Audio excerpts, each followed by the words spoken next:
Hi, it's Connor from Bros and Cons, and today in Blender I'm going to be showing you how to set up a rigid body scene. So what we're going to do first is make this object keep rotating, and we're doing this so when the object from up here hits it, it bounces off.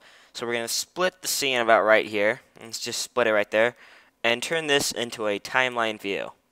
Move that down a little bit, we don't need that much room. So on frame 1, we want to first we want to swap views though. So click 1 on your number pad and you'll swap views. So now that we have the timeline up, we can see that we're on frame 1. We want to insert a rotation keyframe. So go I and say rotation. So that inserts a rotation keyframe.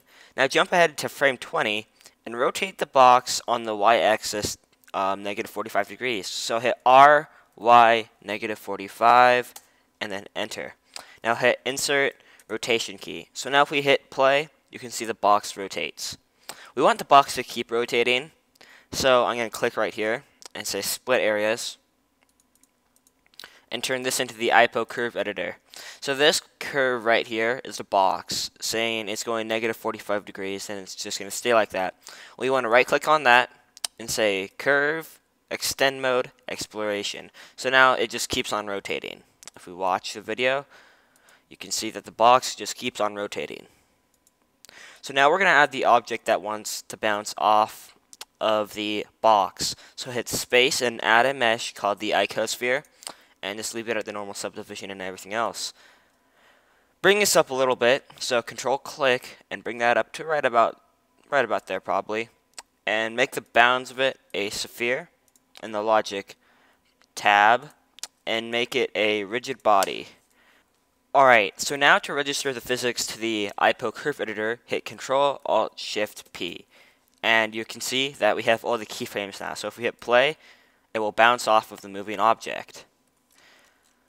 But it doesn't hit anything else. So we're going to add a floor. So click 1 and hit space and add a plane. Hit S 14 times should be about good. Then control click and drag that down to right there. Then we'll register the physics to IPO again by hitting Control Alt Shift P, and it'll redo the scene. So if we hit play now, you can see that it collides. Oopsies. You might want to add the bounds of a box first. So now I'm going to do that one more time and see if this works.